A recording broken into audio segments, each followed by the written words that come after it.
લોકસભા ચૂંટણી 2024ને લઈને મતગણતરી કરવામાં આવી રહી છે ત્યારે જૂનાગઢથી મોટા સમાચાર સામે આવી રહ્યા છે। જૂનાગઢ બેઠક પરથી ભાજપના ઉમેદવાર તરીકે રાજેશ ચુડાસમા ચૂંટણી લડી રહ્યા છે। જૂનાગઢ બેઠક પરથી ભાજપના રાજેશ ચુડાસમાની જીત નક્કી છે। કોંગ્રેસના હીરાભાઈ જોટવાને પાછળ રાખીને રાજેશ ચુડાસમા સતત ત્રીજી વખત જીત તરફ આગળ વધી રહ્યા છે। તેઓ 1 લાખ મતના લીડથી આગળ વધી રહ્યા છે। બેઠક ભાજપ માટે ગઢ ગણવામાં આવી રહ્યો છે।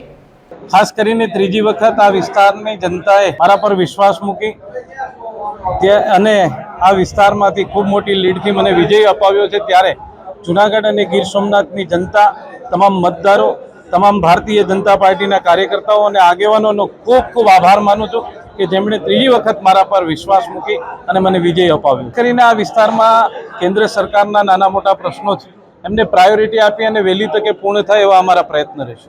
આજે જૂનાગઢ લોકસભાની અંદર ત્રીજી વખત આદરણીય સાંસદ શ્રી રાજેશભાઈ ચુડાસમાનો વિજય થયો છે ત્યારે એમને તો ધન્યવાદ આપી છે, પણ ખાસ કરીને આ વિધાનસભાની અંદર જૂનાગઢની અંદર સૌથી વધારે લીડ મળી છે અને રાજેશભાઈ જે જીતા છે એ ખરેખર મતદારોની અને ભારતીય જનતા પાર્ટીના કાર્યકરોની જીત છે।